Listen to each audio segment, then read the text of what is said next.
Hello, everyone, and welcome back to Beyond the Surface podcast. Today, we're diving into something timeless: classic books. Now, I know you might be thinking, classic books? Really? Aren't they outdated? Isn't there something better I could be reading? But trust me, these works have something crucial to offer. And by the end of this episode, you will see exactly why they're still relevant today.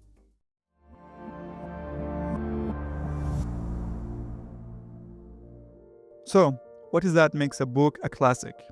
Why do we still read works that are centuries old? And more importantly, how do these old ideas still shape our world? Well, that's what we are about to uncover today. But first, let me ask you this question. Have you ever wondered why some books stick with us long after they have been written? Why still turn to books like The Republic or The Prince? Books that shaped political thought, revolutions, and philosophies that continue to guide us. So, stick with me and let's unravel the power of these classics. Alright, before we go any further, let's talk about what exactly we mean by saying classic books. Now, the term classic isn't just a fancy label we slap on any old book, by the way. Classics are books that stood the test of time because they tackle universal themes, raise important questions, and more often than not, shape the course of history. But here's the thing, not every old book is a classic. Just because something's been around for a while doesn't make it automatically a timeless piece of literature. We're talking about works that have influenced generations of thinkers, writers, and revolutionaries. There are books that when you read them, you can feel their impact ripple through time. Take The Prince by Machiavelli, for example, written in the 16th century. This book has changed political thought for centuries. It's famous for its ruthless advice on how to gain and maintain power, but it also had a lasting impact on how leaders, both good and bad, approach governance. In fact, it's even said that Stalin, the leader of the Soviet Union, used The Prince as a guide to solidify his power. The Prince wasn't just a book for political theory, it became a manual for power-hungry dictators. And yet, even with its darker influence, it's a book that challenges us to think critically about leadership, ethics, and the nature of power. So, when we say classics, we are talking about works that go beyond just good storytelling. These are books that have left their mark on society, culture, and even our way of thinking. Now, here's the thing. Just because a book is considered as a classic doesn't mean it's automatically easy to read or even relevant to everyone. In fact, a lot of people have misconceptions about these so-called classics. Some think that all books are just outdated, irrelevant to our modern world. Others might assume that they are only for scholars or intellectuals, and that regular folks like you and me will have trouble relating to them. But here's the truth. Classics aren't some exclusive club reserved for a few ones. They are for everyone. Of course, some of them might challenge us, but isn't that the point? Books like The Republic, The Prince, or even The Divine Comedy aren't just a piece of history. They are windows into how our ancestors thought, lived, and shaped the world around us. And yes, they might be dense, they might use language that's a bit foreign to us today, but that's exactly why they are worth reading. They ask us to slow down, to reflect, and truly engage with ideas that have been relevant for centuries. And I'm not suggesting you should read every classic out there. Not all old books are classics, by the way, as we have talked earlier about this. And not all classics are for everyone, but the one that resonate, the one that stand the test of time, they will leave you thinking about life in ways you hadn't considered before. Take The Republic by Plato, for example. Many people see it as a dusty old philosophy book about an ideal society. But if you really dig in, you'll find that it challenges how we think about justice, equality, and the role of government in our lives. And the fact that it has been studied for over 2,000 years shows how deeply it still resonates with people today. It's not just a book for philosophers, it's a book that forces us to think about the kind of society we want to live in. And in our ever-changing world, these ideas are just as relevant now as they were when Plato wrote them 2,000 years ago, or more than that actually. So if you ever thought classics were just too old or irrelevant, maybe it's the time to rethink that.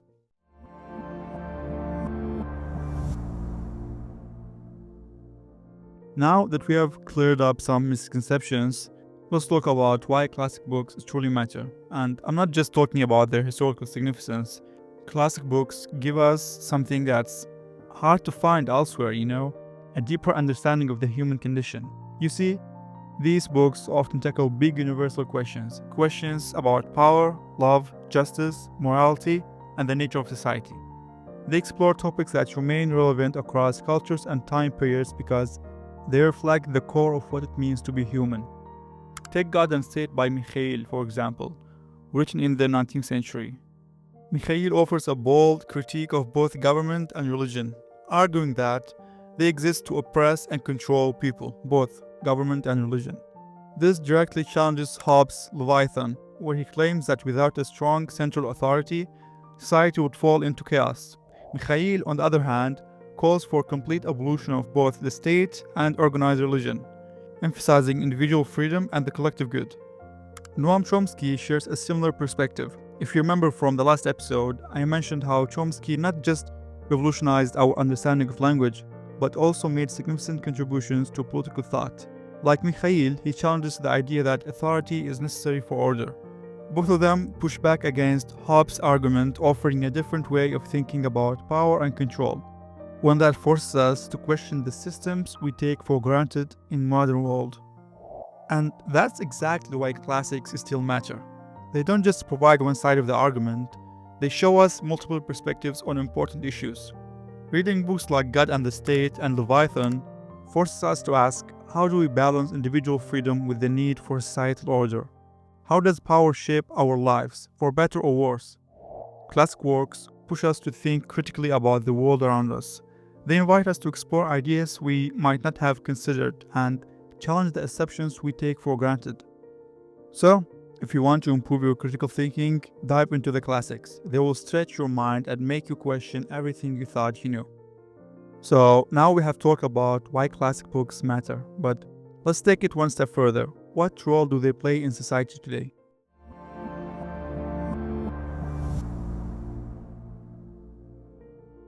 Well, classic books are more than just intellectual exercise.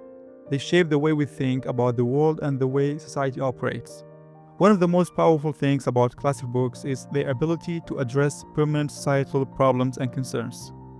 Think about the Communist Manifesto by Karl Marx. Written in 1848, it remains one of the most influential political works in history.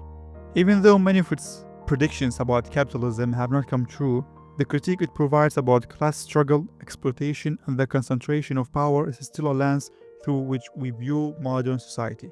It's a book that sparked revolutions and changed the course of history. Then there's a book called An Essay on the Principle of Population by Thomas Malthus. Malthus argued that populations grow exponentially, while food production grows at a much slower rate, leading to inevitable famines and social collapse. While his predictions have been criticized at the time, the book raised questions about the limits of resources, sustainability, and how we approach population growth. Topics that are still highly relevant today in discussions about climate change, resource depletion, and inequality. These are just a couple of examples of how classic books continue to shape our thinking about societal issues. They don't just offer solutions, by the way, they force us to confront hard truths about how society is structured and how it might evolve. They challenge us to look at the world through different lenses, which is critical for a healthy, functioning society. The thing is, classic books have a way of making us realize that some problems, no matter how much time passes, are still ours to solve. The questions they raise are just as urgent now as they were when they first were written. And the fact that those books continue to be read and discussed shows their strong, lasting power. Now that we have shed light on some influential works, let's dive deeper into how ancient classics shaped not just the intellectual world, but also religion, politics, and the very foundation of modern society. Take the Iliad and the Odyssey by Homer. These ancient Greek epics didn't just shape Western literature. They were foundational texts that influenced everything from the concept of heroism to the development of democracy in Greece. The Greeks asked big questions about fate, honor, and the role of the gods, and their reflection on the human condition were recorded in these books. These books are a window into the origins of Western thought, and they still inform discussions on topics like morality and leadership today. And of course, the Republic by Plato, which we have already mentioned earlier, set the stage for political philosophy. Plato's vision of a just society and his critiques of democracy have influenced political thought for millennia. The dialogue continues to spark debates on governance, justice, and how we best organize society, issues that are just as pressing now as they were back then. Now, let's not forget the profound impact ancient religious books had on shaping the modern world. The Bible, the Quran, these religious classics have profoundly influenced the development of law, ethics, and even the structure of modern states. Whether you are religious or not, these texts are essential to understand much of the cultural and political history of the Western and Eastern worlds. Take, for instance, the Bible's influence on Western legal systems or the Quran's role in shaping the political and moral framework of Islamic societies. One key figure we can't overlook in this context is Martin Luther, whose 95 Theses became one of the most influential works in the history of religion and Western thought. Luther's challenge to the Catholic Church in the 16th century marked the beginning of the Protestant Reformation, a movement that not only changed the religious landscape but also had profound political and cultural implications. Luther argued that salvation could be attained through faith alone and that the Bible should be accessible to everyone in the vernacular, not just in Latin. His ideas sparked a chain of events that reshaped Christianity, led to the rise of Protestant denomination, and had lasting effects on European politics, including the rise of secularism. His work also played a key role in the development of individual rights and the questioning of authority, ideas that laid the foundation for later movements such as the Enlightenment. The 95 Theses and Luther's theological writings continue to be influential today. They remind us of the power on individuals' ideas can have in challenging the status quo and reshaping the course of history. These books are timeless because they set the groundwork for systems of thought that continue to shape modern society. Reading them isn't just about gaining historical knowledge, it's about understanding how our present has been shaped by these ancient ideas and values. And of course, when we talk about the intersection of philosophy, religion, and existential thought, we can't forget Kierkegaard, often considered the godfather of existentialism. His work focused on the individual's relationship with God, the concept of faith, and the idea of personal choice. In books like Fear and Trembling, Kierkegaard explored the idea of the leap of faith, a deeply personal commitment to believe without the need for logical proof. Kierkegaard's influence on existentialist thinkers like Jean-Paul Sartre and Friedrich Nietzsche is huge. He challenged both religious institutions and rationalism, stressing that truth is subjective and deeply personal. His exploration of human condition and the rule of faith has left lasting imprint not only just on philosophy, but also on how we think about religion and existence today. So, why should you bother and read these books today? What's in it for you? Well, the benefits of reading classic books are immense, and they go far beyond just intellectual enrichment. First, they help you develop critical thinking skills. As we have seen, these books tackle complex ideas that force us to question and challenge our assumptions about the world. When you read them, you aren't just absorbing facts, you are learning to think critically, to analyze different viewpoints, and to consider the broader implications of what you're reading. Second, classic books help you develop intellectual resilience. Many of these books were written during times of great upheaval, wars, revolutions, and societal shifts, but the ideas within them have withstood the test of time because they address fundamental truths about the human experience. By reading these works, you are training your mind to engage with difficult ideas and wrestle with complexities. And let's not forget the cultural literacy you gain. In many ways, classic books are foundation of modern Western and Eastern cultures. Understanding them helps you better understand our modern world, including the literature, politics, and ideas that shape our lives today. It gives you the language to engage in meaningful discussions and helps you appreciate the depth of human creativity and thought. Finally, reading classic books offers a sense of connection, a connection to past thinkers, writers, and leaders who grappled with similar issues we still face today. Whether you're reading Shakespeare, Marx, or Darwin, you're entering a conversation that has been happening for centuries. And by engaging with these books, you are continuing that dialogue. Now, one thing I want to make clear before we wrap up this episode is, it's impossible to read all the classic books. There's so much of them, and it's impossible. And we also we don't have much time, our time is limited. So how do we choose? It's important to be intentional and strategic with our reading. Here are a few guidelines to help you pick the right books.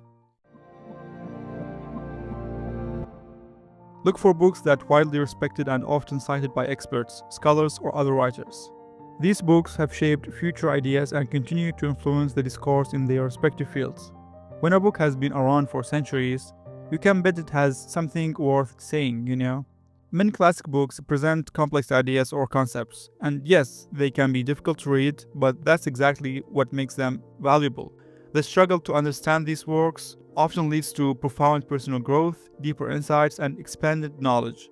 Another great indicator of a classic book is its influence on other important works.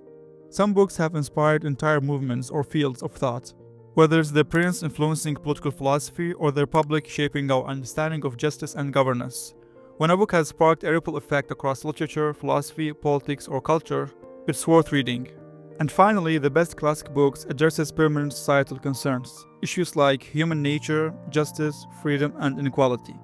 These themes are universal and transcend time. The great classics don't just speak to their own era, they continue to resonate with our own struggles and challenges. So, while we can't read everything, we can be mindful of the classics we choose. And when you do read them, remember that you're joining a long tradition of thinkers and writers who have grappled with the same questions we face today. Before we wrap up, I want to leave you with a quote from Mahatma Gandhi that really captures the essence of why we read and continue to grow as individuals. Live as if you were to die tomorrow, learn as if you were to live forever. This quote reminds us of the importance of not only living fully in the present, but also constantly seeking knowledge, growing, and challenging ourselves. Classic books, whether they are about philosophy, religion, or history, allow us to engage with the ideas that have shaped humanity and continue to shape the future. And as Italo Calvino once said, a classic is a book that has never finished saying what it has to say. These works endure because they offer us endless wisdom, offering new insights each time we revisit them. The ideas and lessons contained within them never lose their relevance. They keep speaking to us generation after generation. So, as we move forward, remember to choose your books wisely. Dive deep into them and let them challenge you. Before we finish, let's quickly recap what we have covered in today's episode. We began by discussing what classic books are, works that have withstood the test of time and continue to shape our thoughts, societies, and ideologies. We also looked at the misconceptions people often have about these books, such as the idea that they are outdated or irrelevant today. Then we explored the importance of reading classic books, how they challenge us, and how they address timeless issues like justice, freedom, and human nature that remain just as relevant today as they were centuries ago. We also discussed how these books have influenced great minds and movements. From political revolutions to philosophical schools of thought, we touched on how reading classics enhances our critical thinking skills, teaches us the value of connecting ideas, and helps us appreciate the unique perspectives they offer. It's all about broadening our understanding and building our intellectual muscles. And lastly, we talked about how to choose the right classic books for you. Books that are respected, influential, challenging, and address enduring societal concerns. So, choose wisely, read deeply, and let these timeless works continue to inspire you. This is the end of our episode. Thanks for listening, and as always, keep learning and keep growing. Don't forget to follow us on Apple Podcasts, and if you're listening on Spotify, make sure to hit that follow button there too. Stay curious and see you next episode.